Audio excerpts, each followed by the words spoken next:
नमस्कार प्यारे मित्रों, आदाब, सत श्री अकाल, जय श्री राम। कैसे हैं सब आप साथियों? मैं अनुराग चिंपा स्वागत करता हूं आपका आपके अपने YouTube चैनल श्री राम अध्ययन मंत्रा में। तो साथियों, आज कक्षा 9th NCERT अध्याय नंबर 4 जिसका एक पार्ट रिलीज़ कर दिया गया था, जाबिर हुसैन लेखक परिचय या जीवन परिचय, जो भी आप कह सकते हो, और उनका अध्याय 9th क्लास में आया है सांवले सपनों की याद। उसी अध्याय पे अच्छा सा अपने चित्रण करेंगे, पढ़ेंगे बढ़िया वाला। और ये एक प्रकार का संस्मरण है। संस्मरण का अर्थ होता है जिसे याद रखा जा सके, समान रूप से जो याद रखने लायक हो। जैसे आप कहीं पर जाते हो घूमने या कहीं पर भी जाते हो, आपकी धुंधली सी याद उसकी है और आप उसे लिपिबद्ध कर देते हो, उसे लिख देते हो, तो वो संस्मरण कहलाता है।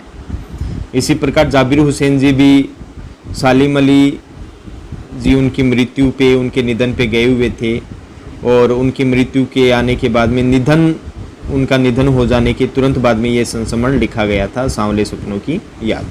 तो आज उसी की शुरुआत करते हैं। सबसे पहले पढ़ लेते हैं हम लोग पाठ परिचय। पाठ में क्या दिया गया है? तो प्रस्तुत पाठ जून 1987 में प्रसिद्ध, ये कब का है? जून 1987। ये प्रश्न अच्छा हो सकता है, आपको इसको बेहतर तरीके से याद रखना होगा। तो ये 1987 में प्रसिद्ध पक्षी विज्ञानी सालिम अली की मृत्यु के तुरंत बाद डायरी शैली में लिखा गया संस्मरण है। ये ज़्यादा और इम्पोर्टेंट रहा। ये हिंदी की कौन सी विधा है? ये डायरी शैली में लिखा गया क्या है? संस्मरण है। और सालिम अली पक्षी वैज्ञानिक थे और जून 1987 में उनका निधन हो गया था। सालिम अली की मृत्यु से उत्पन्न दुख और अवसाद को लेखक ने सांवले सपनों की याद के रूप में व्यक्त किया है। सालिम अली का स्मरण करते हुए लेखक ने उनका व्यक्ति चित्र प्रस्तुत किया है। यहाँ भाषा की रवानी और अभिव्यक्ति की शैली दिल को छूती है। तो ये हो गया आपका पाठ परिचय और अब चलते हैं मूल पाठ की ओर। देखते हैं नेक्स्ट।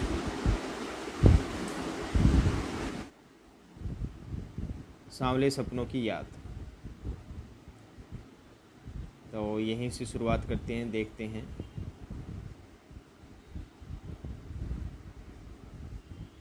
सुनहरे परिंदों के खूबसूरत पंखों पर सवार सांवले सपनों का एक हुजूम मौत की खामोश वादी की तरफ अग्रसर है। कोई रोक टोक सके कहाँ संभव है। देखो, हुआ यूँ कि देखो, सालिम अली जी का निधन हो गया था और उन्हीं निधन के चलते उनके पीछे पीछे जनसमूह है चल रहा था। देखो, जहाँ ये हुजूम शब्द आया है, इसका अर्थ होता है भीड़, या कह सकते हैं लोगों का समूह है। जैसे किसी का निधन हो जाता है तो हम उन्हें अंतिम विश्राम गृह तक लेके जाते हैं, तो पीछे पीछे लोग आते रहते हैं। तो ये देखो, ये खामोश वादी आया है। खामोश वादी जहाँ पे कुछ भी कोई नहीं देखता है और ना वहाँ कोई रोक टोक होती है, तो वहीं हम चल रहे थे। इस हुजूम में आगे आगे चल रहे हैं सालिम अली, क्योंकि देखो सीधी सी बात है, उनका निधन हो चुका है। अपने कंधों पर सैलानियों की तरह अपने अंतहीन सफ़र का बोझ उठाए। लेकिन यह सफ़र पिछले तमाम सफ़रों से भिन्न है। तमाम मतलब जितने भी। हालांकि उन्होंने काफ़ी सफ़र किए हैं, अपनी ज़िंदगी में काफ़ी यात्राएं की है, लेकिन आज का ये जो सफ़र है उनका, वो सब जितने भी सफ़र उन्होंने किए उससे अलग है। क्यों? क्योंकि अब वो अंतिम विश्राम गृह में जा रहे हैं, जिसे खामोश वादी यहाँ कहा गया है। भीड़ भाड़ की ज़िंदगी और तनाव के माहौल से सालिम अली का यह आखिरी पलायन है। अच्छा, पलायन क्या होता है? एक स्थान से दूसरी जगह, दूसरे स्थान पर जाना, ये पलायन कहलाता है। ठीक है, नेक्स्ट। अब तो वो उस वन पक्षी की तरह प्रकृति में विलीन हो रहे हैं जो जिंदगी का आखिरी गीत गाने के बाद मौत की गोद में जा बसा हो। कोई अपने जिस्म की हरारत, हलचल और दिल की धड़कन देकर भी उसे लौटाना चाहे तो वह पक्षी अपने सपनों के गीत दोबारा कैसे गा सकेगा। एक पक्षी के माध्यम से ये बात कही गई है। और देखो, जब कोई चला जाए उसके, कहते हैं ना कि हृदय का पक्षी तो अब चला गया है, तो जब पंख पखेरु उड़ जाए तो उसको फिर वापस लाना मुश्किल होता है। वही बात यहाँ कही गई है। तो मुझे नहीं लगता कोई इस सोए हुए पक्षी को जगाना चाहेगा। वर्षों पूर्व का मतलब पहले, तो वर्षों पहले खुद सालिम अली ने कहा था कि लोग पक्षियों को आदमी की नज़र से देखना चाहते हैं, यह उनकी भूल है। ठीक उसी तरह जैसे जंगलों और पहाड़ों, झरनों और आबशारों को वे प्रकृति की नज़र से नहीं, आदमी की नज़र से देखने को उत्सुक रहते हैं।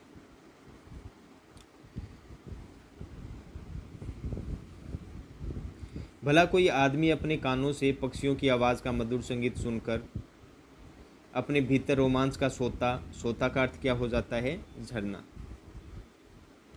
सोता का अर्थ होता है झरना।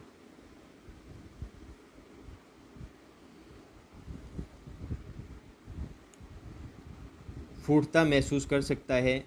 एहसास होता है अनुभूति करना। किसी के दुख में शामिल होना और किसी के सुख के अंदर सुख में शामिल होना, सुखपूर्वक। एहसास की ऐसी ही एक उबड़ खाबड़ ज़मीन पर जन्मे मिथक का नाम है सालिम अली। अच्छा मित्रों, मिथक क्या होता है? देखो, मिथक वो होता है जो प्राचीन कथाओं में प्रयोग में लिया जाता है, लेकिन वो होता क्या है कि वो नवीन जो नई स्थितियाँ होती है उसमें भी वो अर्थ वहन कर लेता है, वो उसके अंदर भी काम आता है, तो वो मिथक कहलाता है। पता नहीं इतिहास में कब कृष्ण ने वृंदावन में रासलीला रची थी और शोक गोपियों को, शोक का अर्थ क्या होता है? चतुर। शोक का मतलब चतुर।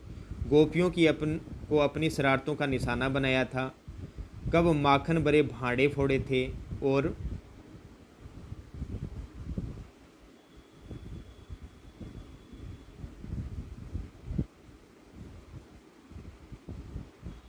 और दूध छाली से अपने मुंह भरे थे। छाली मतलब छाछ होता है यहाँ। कब वाटिका में छोटे छोटे किंतु घने पेड़ों की छां में विश्राम किया था। कब दिल की धड़कनों को एकदम से तेज़ करने वाले अंदाज में बंसी बजाई थी। तो जब श्री कृष्ण बंसी बजाते थे, बांसुरी बजाते थे, तो हर किसी को सम्मोहित कर लेते थे। धड़कनें तेज़ हो जाती थी और वो स्वयं उन बंसी की ध्वनि की तरफ, श्री कृष्ण की तरफ बढ़ने लग जाता था। और पता नहीं कब वृंदावन की पूरी दुनिया संगीत में हो गई थी। पता नहीं यह सब कब हुआ था, लेकिन कोई आज भी वृंदावन जाए तो नदी का सांवला पानी उसे पूरे घटनाक्रम की याद दिला देगा। अगर आज भी जाएं तो वो जो पहले हुआ था वो सब ऐसे हृदय के सामने नाचने लग जाता है। हर सुबह सूरज निकलने से पहले जब पतली गलियों से उत्साह भरी भीड़ नदी की ओर बढ़ती है तो लगता है जैसे उस भीड़ को चीर कर अचानक कोई सामने आएगा और बंसी की आवाज़ पर सब किसी के कदम थम जाएंगे। ऐसा महसूस होता है, लगता है।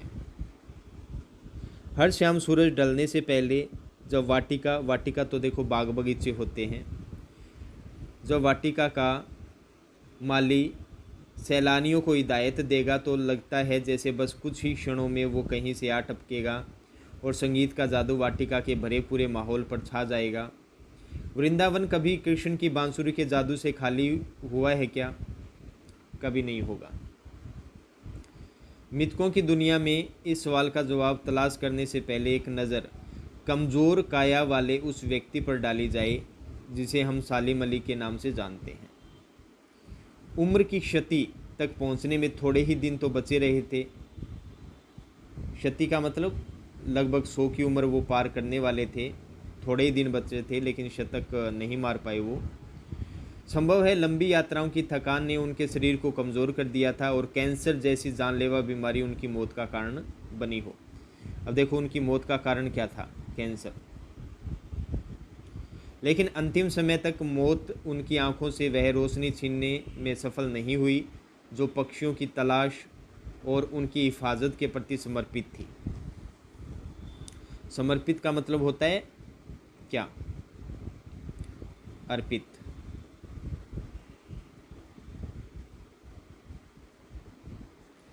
हिफाजत का अर्थ होता है सुरक्षा,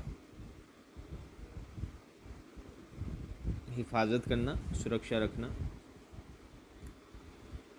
सालिम अली की आंखों पर चढ़ी दूरबीन उनकी मौत के बाद ही तो उतरी थी। उन जैसा बर्ड वाचर, ये पक्षी से संबंधित है, शायद ही कोई हुआ होगा। वैसे ऐसा मान लो कि बर्ड वाचर का अर्थ होता है, बर्ड का अर्थ पक्षी होता है, वाचर का मतलब देखने वाला, वॉच करना, तो पक्षी देखने वाला मतलब वो सदैव क्या है कि दूरबीन लगाए विभिन्न पक्षियों को देखते रहते थे, इसलिए यहाँ बर्ड वाचर दिया गया है। लेकिन एकांत क्षणों में, एकांत मतलब अकेले के जब उनके पल होते थे, वो अकेले होते थे जिस समय, उस समय सालिम अली बिना दूरबीन भी देखे गए हैं। दूर क्षितिज, क्षितिज क्या होता है? जहाँ धरती और आकाश एक जगह मिलता हुआ प्रतीत। तो ये मान लीजिए धरती है, ये आकाश है और अपने यहाँ खड़े हैं, तो यहाँ आकाश तो ऊपर दिखेगा यहाँ पास में, लेकिन धरती दोनों अलग अलग। लेकिन दूर तक देखें तो यहाँ आपको एक किनारा नज़र आएगा, वही क्या कहलाता है? क्षितिज कहलाता है। तक फैली ज़मीन और झुके आसमान को छूने वाली उनकी नज़रों में कुछ कुछ वैसा ही जादू था जो प्रकृति को अपने घेरे में बांध लेता है। सालिम अली उन लोगों में थे जो प्रकृति के प्रभाव में आने की बजाय प्रकृति को अपने प्रभाव में लाने के कायल होते थे। और यहाँ कायल का अर्थ क्या होता है?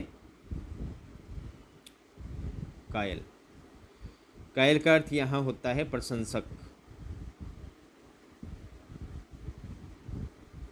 प्रशंसक, प्रशंसा करने वाला होते हैं। उनके लिए प्रकृति में हर तरफ एक हंसती खेलती रहस्य भरी दुनिया पसरी थी, फैली हुई थी। पसरना मतलब फैलना हो जाएगा, फैलना। यह दुनिया उन्होंने बड़ी मेहनत से अपने लिए गढ़ी थी। इसके गढ़ने में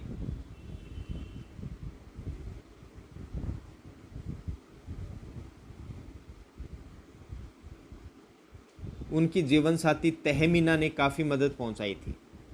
अच्छा, ये याद रखना, जीवन साथी अर्थात कौन? उनकी पत्नी, सहधर्मचारिणी। उन्होंने क्या किया? और उनकी पत्नी का नाम क्या था? तहमीना। उन्होंने काफ़ी उनकी हेल्प की थी। तहमीना स्कूल के दिनों में, विद्यालय के दिनों में उनकी सहपाठी रही थी। अपने लंबे रोमांचकारी जीवन में ढेर सारे अनुभवों के मालिक सालिम अली एक दिन केरल की साइलेंट वैली को, साइलेंट वहाँ ये वैली मतलब घाटी है, उसका नाम है वैली का, तो को रेगिस्तानी हवा के झोंकों से बचाने का अनुरोध लेकर चौधरी चरण सिंह से मिले थे। उस समय शायद चौधरी चरण सिंह राष्ट्रपति थे। अच्छा, ये दे रखा है, वे प्रधानमंत्री थे, क्षमा करना, वे क्या थे? प्रधानमंत्री थे। क्योंकि देखो सीधी सी बात है, अब जैसे जैसे रेगिस्तान बढ़ेगा तो आपको पता ही है पानी की नितांत कमी, और ये पहाड़ों का जैसे जैसे कटाव हो रहा है, उत्खनन हो रहा है, इससे खनन हो रहा है, बहुत भयंकर हालात है। अब धीरे धीरे क्या है कि रेगिस्तान का विस्तार हो रहा है, और इसी साइलेंट वैली को सालिम अली रेगिस्तानी हवा से बचाना चाहते थे, रेगिस्तान बनने से बचाना चाहते थे। तो चौधरी साहब गाँव की मिट्टी पर पड़ने वाली पानी की पहली बूंद का असर जानने वाले नेता थे। पर्यावरण के संभावित खतरों का जो चित्र सालिम अली ने उनके सामने रखा, उसने उनकी आंखें नम कर दी। वाओ! तो प्रस्तुतिकरण का भी एक तरीका होता है मित्रों। अपने भी क्या करते हैं, जब अपने को कोई काम हो तो ऐसे मुंह बना लेंगे, छोटा सा मौका देख के बात करेंगे, फिर वो करना पड़ता है। आज सालिम अली नहीं है, चौधरी साहब भी नहीं है, कौन बचा है जो अब सौंधी माटी पर, सौंधी मतलब सुगंधित, सौंधी का अर्थ क्या होता है? सुगंधित। देखो बारिश होती है पहली, तो उसमें जब मिट्टी पे छींटे पड़ते हैं जल के, तो उसकी सुगंध वास्तव में बहुत बढ़िया होती है। कौन सोंधी माटी पर उगी फसलों के बीच एक नए भारत की नींव रखने का संकल्प लेगा? संकल्प का अर्थ क्या होता है? निश्चय करना, निश्चय करना।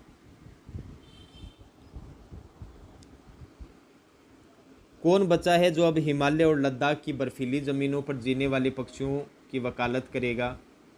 सालिम अली ने अपनी आत्मकथा का नाम रखा था फॉल ऑफ ए सफ़ेरो। मुझे याद आ गया। अच्छा, ये याद रख लेना, उनकी एकमात्र पुस्तक है आत्मकथा, जिसका नाम क्या है? फॉल ऑफ ए सफ़ेरो। ये पूछा जा सकता है, तो सालिम अली जी की है। मुझे याद आ गया कि D.H. लॉरेंस की मौत के बाद लोगों ने उनकी पत्नी फ्रिडा लॉरेंस से अनुरोध किया कि वह अपने पति के बारे में कुछ लिखें। फ्रिडा चाहती तो ढेर सारी बातें लॉरेंस के बारे में लिख सकती थी, लेकिन उसने कहा, मेरे लिए लॉरेंस के बारे में कुछ लिखना असंभव सा है। मुझे महसूस होता है मेरी छत पर बैठने वाली गोरैया लॉरेंस के बारे में ढेर सारी बातें जानती है। देखो, यहाँ पक्षियों के बारे में ही बात की गई है। और एक हमारी यहाँ बात की जाए तो गोरैया पक्षी, जो आपको पता है ना, अपने घर में आया करती है, छोटी छोटी सी भूरे रंग की, जो संख्या में झुंड में आती है। तो मित्रों, अब धीरे धीरे ये जो टावर है, आधुनिकता के चलते सब चिड़िया विलुप्त हो रही है, अब तो दिखाई नहीं देती। अगर एक बात बताओ, यही नहीं रहेगी तो कीड़े मकोड़े कौन खाएगा? और कीड़े मकोड़े नहीं खाएंगे तो फसल बर्बाद होने से कौन रोकेगा? सब आपस में जुड़ा हुआ है, गूंथा हुआ है। प्रकृति ऐसे ही नहीं है साथियों, सब चीज़ों पे ध्यान दीजिए। ये है सालिम अली। ऐसा नहीं लगता कि जैसे मेरा भविष्य हो। खैर, चलते हैं नेक्स्ट।